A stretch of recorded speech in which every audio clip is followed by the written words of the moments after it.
Chapter 3. Roguelike. She wondered why, when she had been asked, "Are you coming?" she had instantly responded, "I am." Now, walking down a dim, funny-smelling side street, Priestess felt the slightest twinge of regret. Walking ahead of her was a silent, inelegant suit of armor.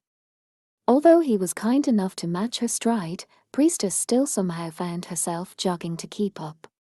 She clutched her sounding staff in front of her chest, where her heart pounded relentlessly. She had lived in this town for years now, yet she had never even imagined that it contained a place like this. Slums, one might call them.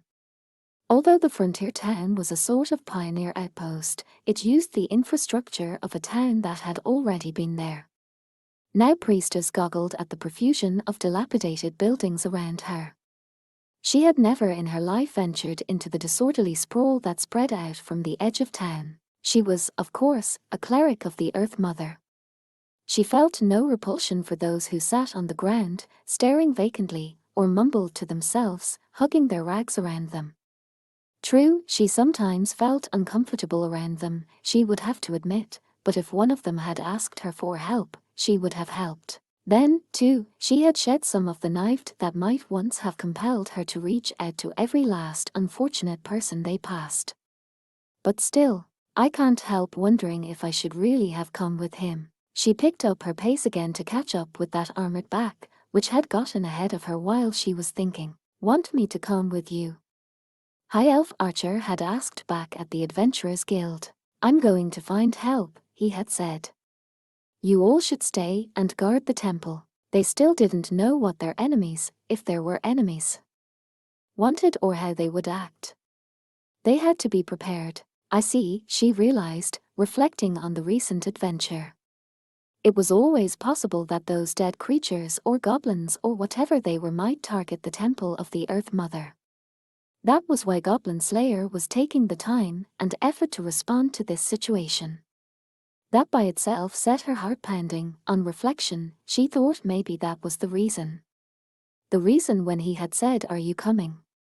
Not asking for her opinion or giving her any information, she had responded, "I am." Then, she thought, she didn't remember so clearly, she had told High Elf Archer something about being worried about her home temple. It wasn't much of an excuse, and she had the distinct impression the others had seen right through her. Urgh. Just thinking about it was enough to make her face burn with shame. And here I'm supposed to be 17 already. It was very dispiriting for Priestess to be confronted with her own childishness. Many adventurers were going into action. And setting aside her acute self-awareness, they were doing it for the Sarke of the Temple of the Earth Mother, for her family. It seemed, somehow, really grown up, she thought. Much, much more than she was. When she spoke, she tried hard not to let these thoughts into her voice. "Essay, oh, Goblin Slayer, sir. What is it? You talked about H-helpers. Do you know someone around here?" The idea surprised her very much. Yet, at the same time, it seemed completely reasonable. She had been with him for no small amount of time now. As he went on his way from farm to guild to cave and back again, he would naturally make acquaintances all throughout the town.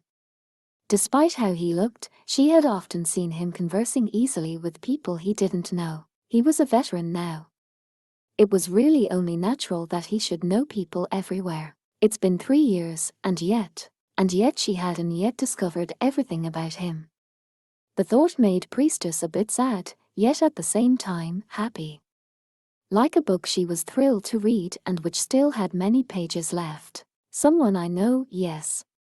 But not someone with whom I'm acquainted," he said after one of those soft grunts. Priestess's head began to fill with question marks. What does that mean? "Come with me, and you'll find out." Well, what could Priestess say to that? Goblin Slayer walked through the slums looking this way and that, as if searching for something. Priestess followed him with all the sweetness and all the struggle of a little bird, but with no idea what he was seeking. Perhaps he sensed her intensity, because after a while he said in his usual dispassionate tone, "A sign." The words were blunt. "One my teacher taught me. A sign. They leave their mark on doorways. Oh, at last, he stopped in front of one particular building. A small structure, standing smack on the edge of town. A general store. Priestess asked, looking at the sign that hung on some chains above them. Was this the sign he had meant? No, it couldn't be. Goblin Slayer had said something about doorways.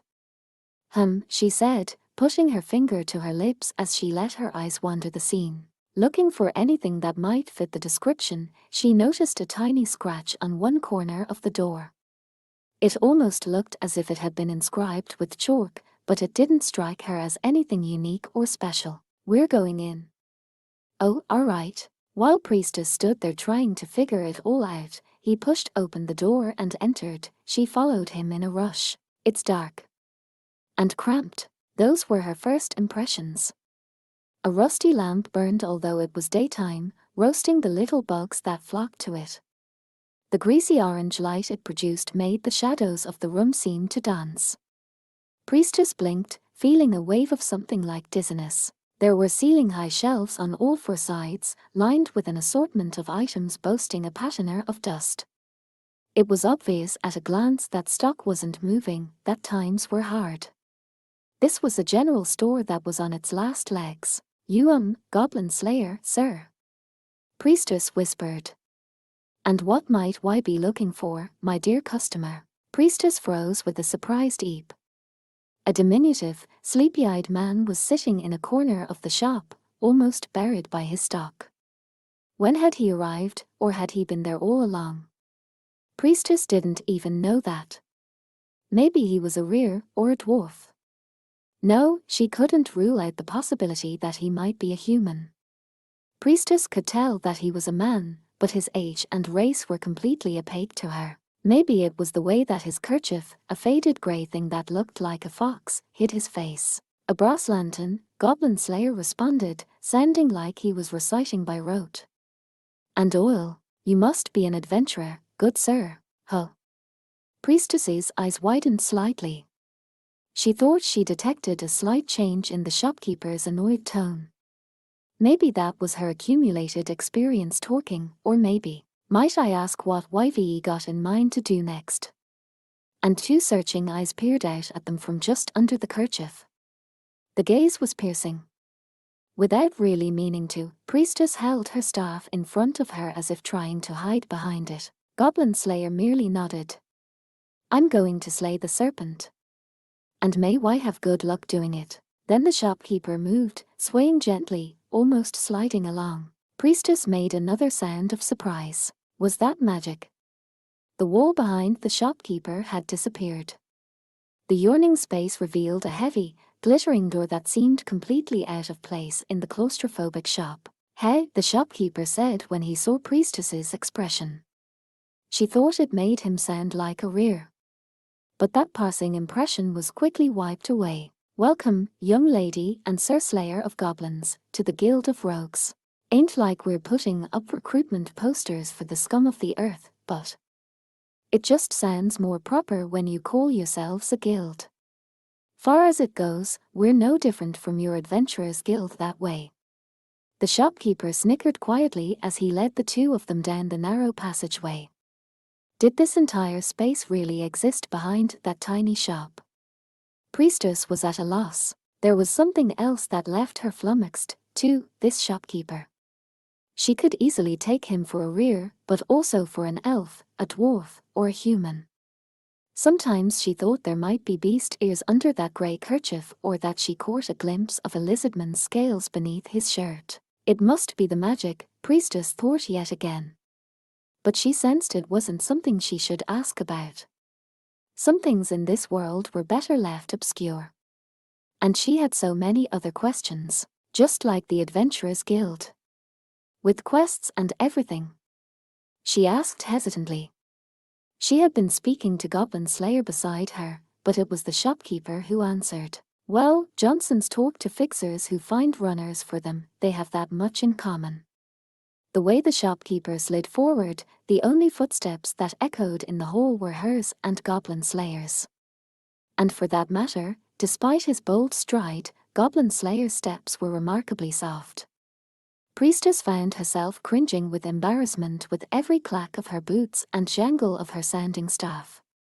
But then, we're also home to those who don't feel as they can trust the Adventurers Guild. Can't trust us? The brusque question came, unexpectedly, from Goblin Slayer. The shopkeeper said with a cackle. A matter of credit, why might say. Goblin Slayer grunted. Gotta get the facts, that's just proper etiquette. You let yourself get duped, it's your own fault. I see. Tell you the first problem with runners who come crying about someone done wrong by they look ridiculous. Begging for someone else to wipe their arses for them. The shopkeeper sounded dead serious, snorting as if with contempt for the whole idea. I know it only makes me sound old to gripe about young people these days, but I tell you, all they do is complain. It was probably, Priestess thought absently, a question of how they lived their lives. She had heard the rumors. Whispers of those who ran through the shadows of the great cities, working underground. Practitioners of a trade in which there was no one to protect you, nothing to count on but your own wits and skill. It was terrifying, the freedom these people enjoyed, and maybe that was why others questioned the way they lived. Priestess shivered at the sheer uncertainty and precariousness of it all. For her, first the Temple of the Earth Mother and now the Adventurers Guild had been something of a shield. To willingly go where those things didn't exist and counted for nothing was more than she could imagine. Course, we don't go out of our way to work with backstabbers. The shopkeeper seemed to have noticed her shaking and was apparently trying to reassure her. For one thing, we're still grateful to the good sir for the service he rendered us at the Harvest Festival 2 years ago. Far be it from us to do him any injustice. Oh. Priestess had never been more grateful to be hidden by the dark. She couldn't think of who this man in the grey kerchief might be, understandably, considering she couldn't see his face, but now she thought perhaps he had seen her dancing with her sanding staff at the Harvest Festival. I remember that night, Goblin Slayer murmured, but Priestess had something on her mind besides what had happened to Goblin Slayer during the festival. She gave thanks again for the gloom that hid her flushed face. The shopkeeper hardly seemed to notice her reaction as he pushed open a door at the end of the tunnel. Suddenly, Priestess had to squint against the light that flooded in from the other side. It burned her eyes, accustomed as they'd become to the dark. A tavern, Goblin Slayer finally said. One that hasn't opened for th day yet, but yes. In between blinks, Priestess could see Goblin Slayer and the shopkeeper conversing normally. Can you see? The question was out before she knew it, the same question she had asked long ago. Goblin Slayer grunted softly. But this time, he added some advice. Whenever you enter a dark space, close one eye. If it isn't for too long, you'll be able to adapt. Why yes, sir. Priestess's eyes, meanwhile, had finally begun to adjust, and now she could make out the space she was in. The only taverns she had known were the one at the guild and others scattered around town. This one, by contrast, seemed gloomy or quiet. Her reaction might have been different had they come at night, but they were there in the middle of the day. The neatly kept establishment was a small space with a handful of seats, plus spots at the counter. A thought flitted through her mind, perhaps this used to be an army. Behind the counter, wearing a black vest and bow tie, a beautiful woman stood polishing a glass. The faint sound of water alerted Priestess that this barmaid was a maid in more than one sense. Her lower half was submerged in a water barrel. The mafolk barmaid smiled when she noticed Priestess looking at her, and Priestess blushed afresh and looked away. This left her looking at some black-haired padfoots, both cat-like and dog-like ones, playing stringed instruments. Come nightfall, the troubadours would ply their trades, the wine would flow freely, and runners would discuss runs in the tavern. It was a world beyond Priestess's imagination. Speakeasy? Asked Goblin Slayer. Call it an aesthetic choice. Not to say we don't do under-the-table deals when they're called for. The shopkeeper climbed onto one of the bar stools, and Goblin Slayer sat down beside him. The chair squeaked in protest under the weight of his armor, but the sound prompted Priestess to hurry over and sit down as well. Before she could say anything, the barmaid noiselessly slid a glass down to Priestess. She wondered if it might be an alcoholic drink, but instead she found a generous portion of fresh milk, and she hesitantly picked it up. At the same time, the padfoots in the corner struck up a tune. The sound, somewhere between a horn and a recorder, was new to her, but she found it pleasant to her ears. "Your hospitality is most scrupulous," Goblin Slayer said softly. There was a drink in his hand as well. A thin barley beer, perhaps. It seemed unlikely they would press strong alcohol on someone who had come to talk business. Hehe, the shopkeeper chuckled bashfully. "Now then, millimeter," Goblin Slayer said shortly and nodded. The conversation that followed was enough to leave Priestess's head spinning. "Now, good sir, why not take it easy? Enjoy yourself." "Thank you, I will. Since you've offered me a chair and a cup, I shall introduce myself." "Please relax. I appreciate your introducing yourself. But surely you don't need that mask of yours. Please, relax. As you can see, this is crucial to my profession. Please don't worry about it." No, I must insist. Why relax?" "No, you relax." "Well, if why insist, then I will, gratefully. Hope you don't mind my relaxin' first. You must excuse my uncivilized appearance. I come from a pioneer town on the western frontier. My master was he who rides on barrels, and my profession is the slaying of goblins." Thank yar. "I must apologize for the boss being away on your first visit, but you'll have to make do with myself, a foxish type with a grey kerchief. Thank you for accepting my introduction. Please, raise your head." "Of course, dear sir, but raise your head first. That would be problematic." "At the same time, then."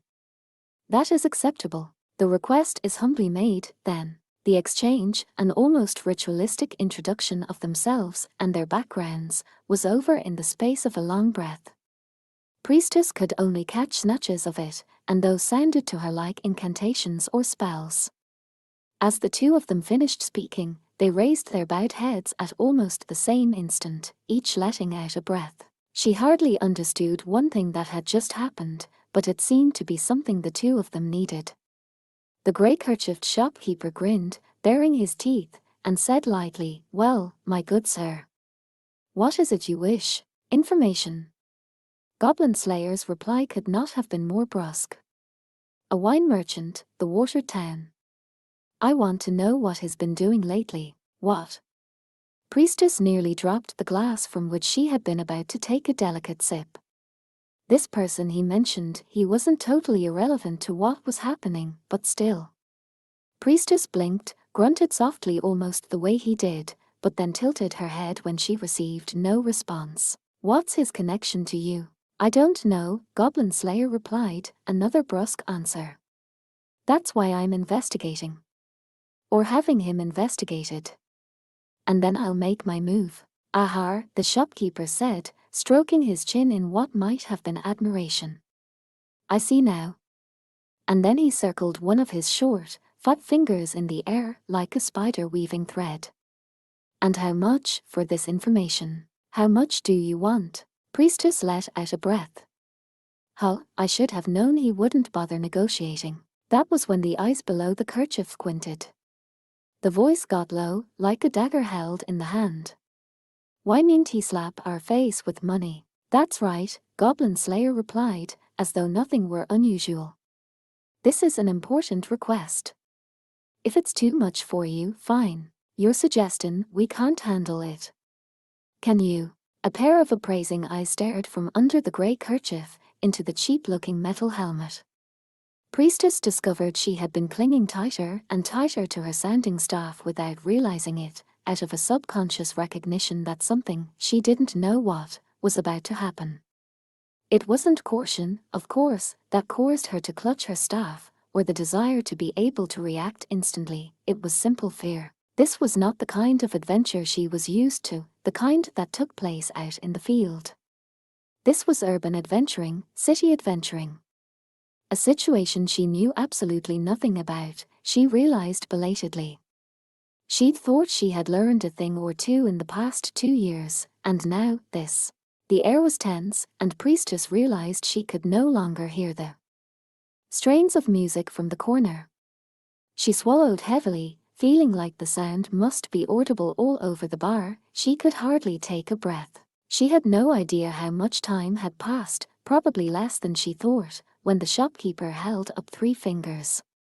Goblin Slayer, seeing it, nonchalantly dug through his item bag, produced 4 small pouches of gold coins, and slid them over.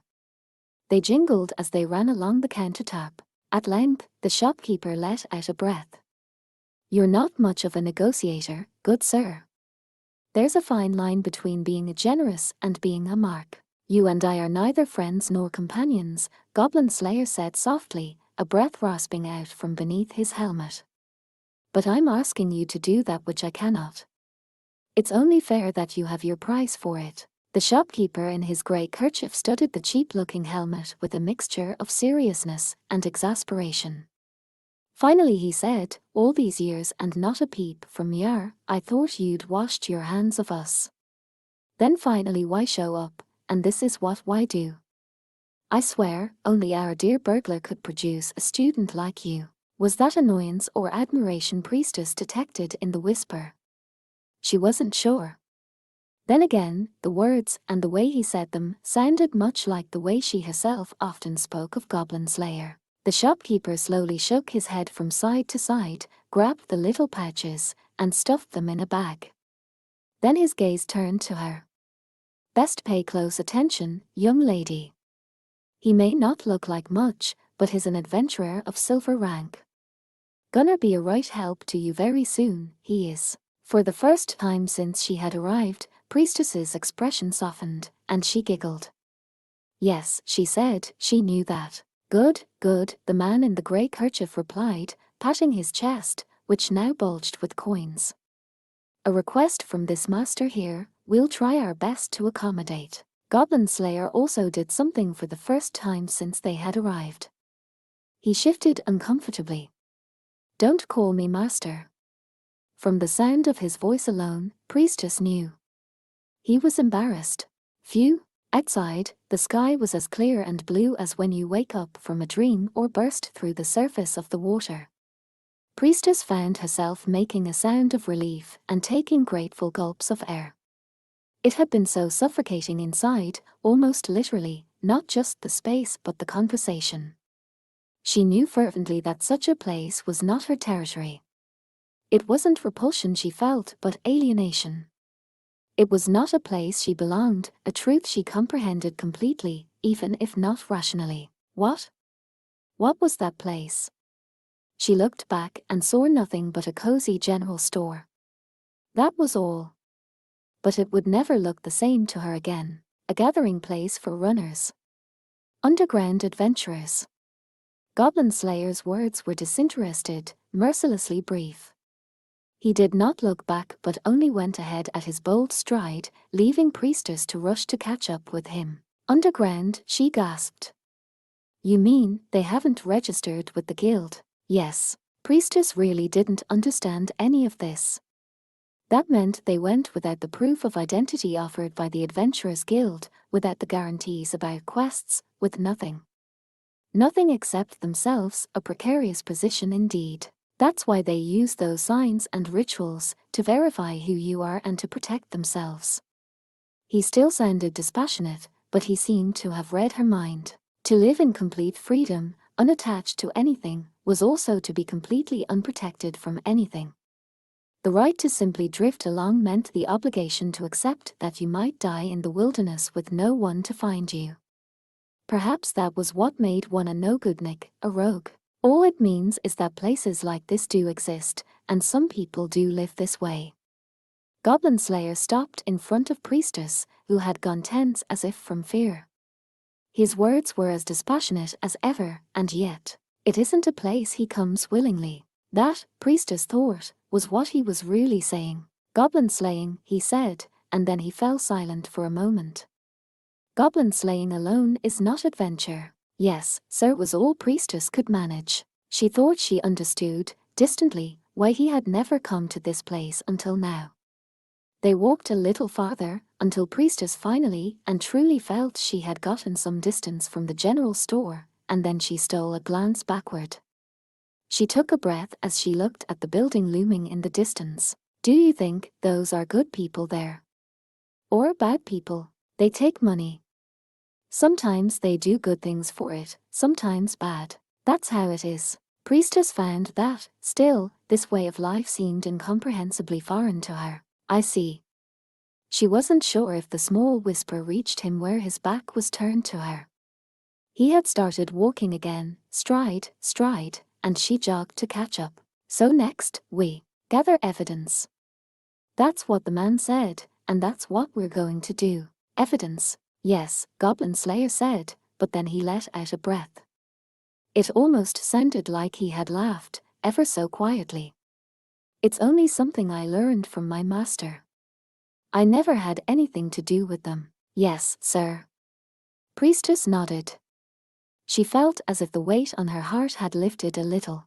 Guess my talk was too hasty. I thought gathering information meant we were going to be visiting another dirty back alley. Not this place. Priestess fidgeted, the sheer surprise making her uncomfortable. The room was thoroughly organized and clean. The table was free of dust or food.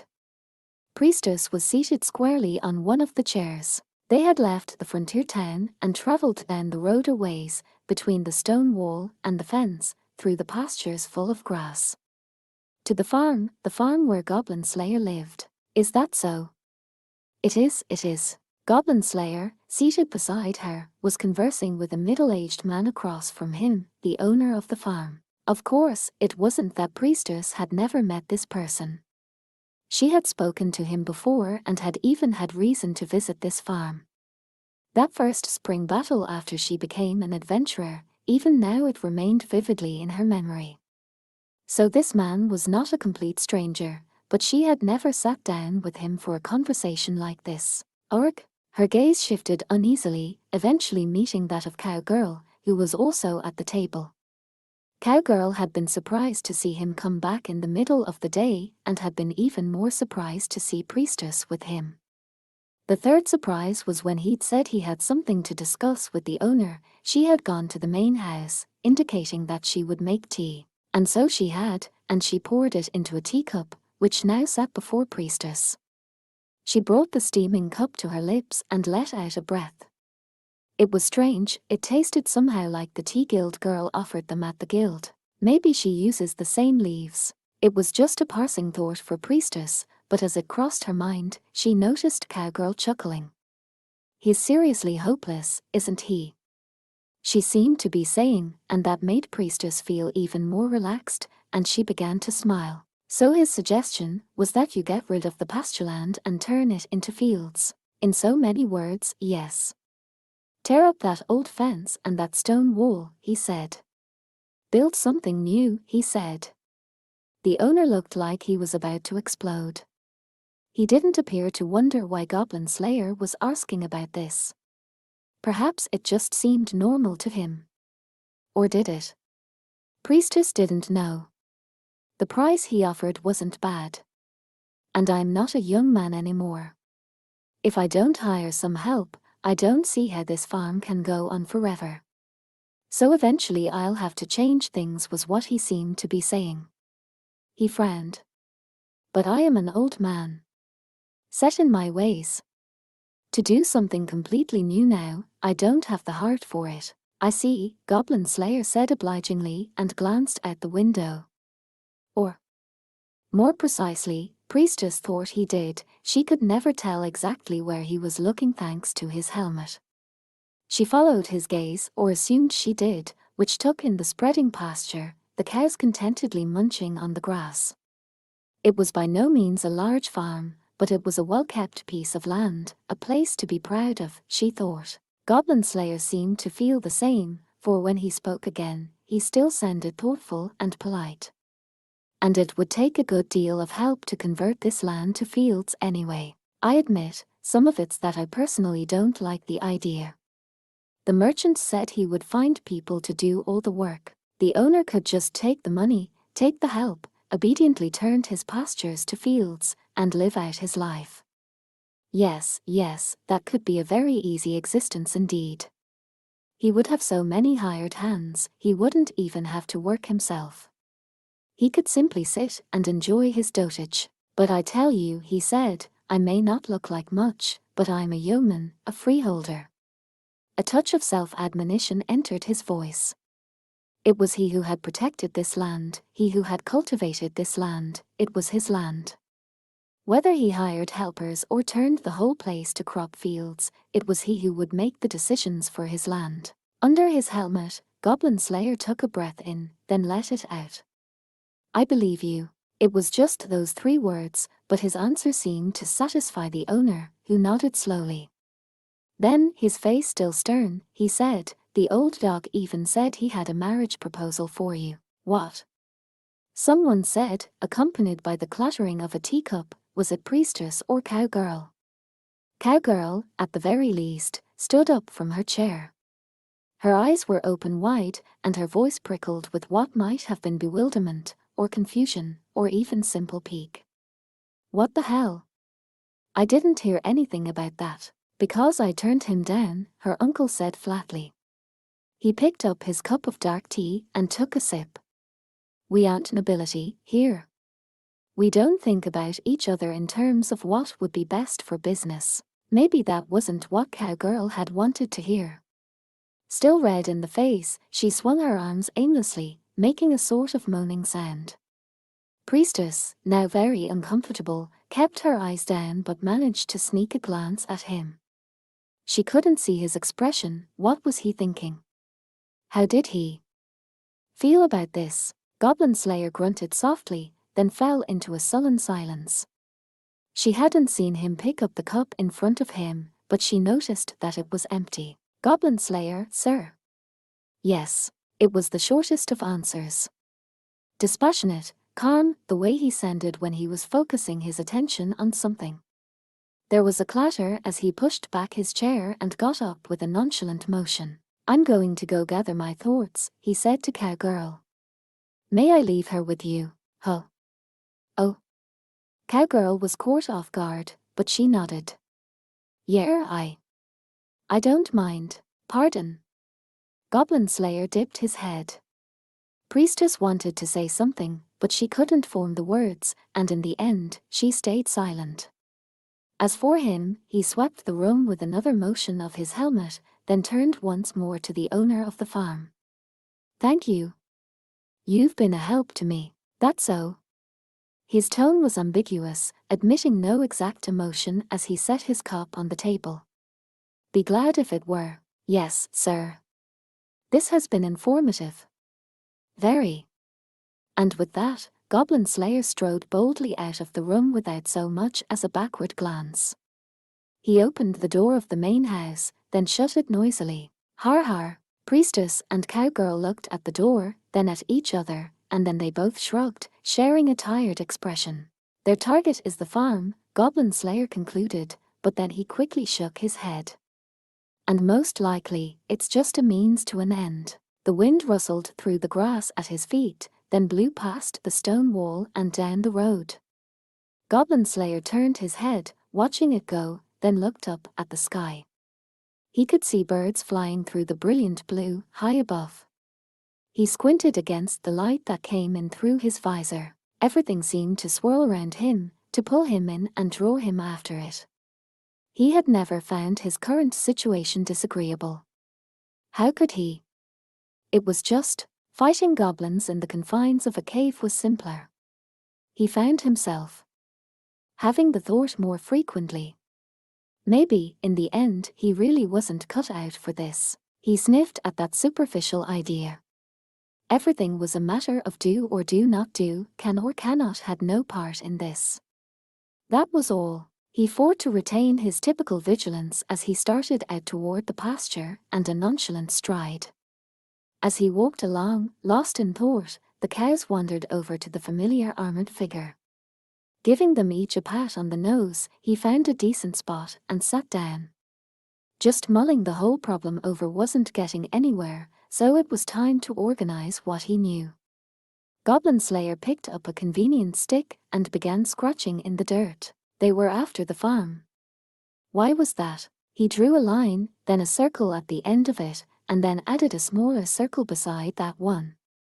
He drew the town and the byway, the farm, and then lines representing the stone wall and the fence, as best he could remember them all. Destroy the fence, dismantle the stone wall, flatten the pastures, it would leave the farm naked. But to what end? Their target is the farm. Of that much, at least, he was sure. It was clear that this was some kind of stratagem for that purpose. Perhaps it seemed a little paranoid, but sometimes one needed a little paranoia. Many a rogue could have told you how an excessive caution had saved their lives, but Goblin Slayer grunted softly. He couldn't elaborate his diagram any further. It wouldn't end if he protected the farm. It wouldn't end if he killed the goblins. It wouldn't even end if he destroyed the nest. Adventuring is quite difficult. Well, if it isn't Goblin Slayer. Having a nice little conversation with yourself. The cool, clear voice came at him from over his head. HRK, he grunted and looked up to discover the dauntless grin of female knight. Behind her was Heavy Warrior, looking put out, along with their other party members, Scout Boy, Druid Girl, and Half-Elf Light Warrior. That had to mean an adventure. Nah, just heading to the water town. The others'll meet us, and we'll all link up. Goblin Slayer searched his recollections and concluded that the others must be spearmen and witch. So what's got you so worked up anyway? Hey, what's this? A map, he said as female knight craned her neck to see. He poked one of the small circles with the stick in his hand. I don't understand why the enemy would attack here, he grunted. Even though it has happened before. Well, obviously, because it's a branch castle. She said it like it was so simple. Female knight puffed out her armor-covered chest proudly, as if to say, you don't even know that. A branch castle, They're sometimes called supporting castles, but the point is, it's a fortification that helps protect the main castle. Sometimes they'll build simple ones during castle sieges. Goblin Slayer made a sound of gratitude for this perspective from an unlooked-for place. Branch castle, it was a fascinating term. An expression from a field he knew nothing of. He focused his concentration. Female knight, however, didn't appear to notice as she continued to expand. You can't just ignore the branch and attack the main fortifications. But at the same time, when you try to attack the supporting castle, you find yourself under siege from the main castle, too. A dangerous proposition. Female knight nodded. So a lot of strategies account for the best way to get rid of any supporting bastions. For example, you might offer peace in exchange for the dismantling of branch castles. She spoke fluently of military engagements, of stories drawn from actual battles, the sorts of things a knight might be expected to know. He did not know anything about her past, but an itinerant knight or knight-errant was still a knight. I see, was all Goblin Slayer said as he nodded and tried to force all this into his head. He didn't have the intelligence to remember it all at once. But he could always make the effort to try to remember. Nor, I know what this is, it's a map of this farm, ain't it? HRGH. Female knight almost choked as she found her lecture interrupted by Heavy Warrior, peering over her shoulder. She fixed him with a glare as she said, still imperiously, what? But, hey. What I said made sense, didn't it? It made so much sense. Listen, don't get excited. No, Goblin Slayer said. He felt sincere respect, and he endeavored to take a polite tone. It's a fact. This was helpful. I appreciate it. There, see. Female knight sniffed victoriously at this show of support, while Heavy Warrior only sighed. He appeared to feel that this was an ongoing problem with knights, or perhaps with this particular knight. Goblin Slayer regarded the two of them and their party, and then, maybe he felt it was the right thing to do, bowed his head. Pardon me. I didn't mean to take your time while you were getting on your way. Or, don't mention it. Heavy Warrior waved a gloved hand and grinned. Trying to save time by acting like you don't have any, that's when you lose the most of all. Is that the case? Sure is. Depending on the time and the situation, course. I see. And then, after this brief conversation, Heavy Warrior and his party set out on the road once again. The journey to the water town. The number of days it would take to go there and back again. What would be done there? Goblin Slayer thought about all of it. What should he do? How should he act? Heavy Warrior had said once, when was it, that he wished he were king. Indeed, Goblin Slayer could see now what a difficult position that would be. It was not something that could be handled simply by destroying the goblins in front of you. You had to see more, know more, think more, and make firm decisions. Adventuring is hard. As Goblin Slayer strode away at his bold pace, he thought about what was in his pocket. His hand was there. Always. And with his hand, he could enact a plan. At the moment, most of his plans were not very adventurous. So what should he do? Be roguelike, that was the answer.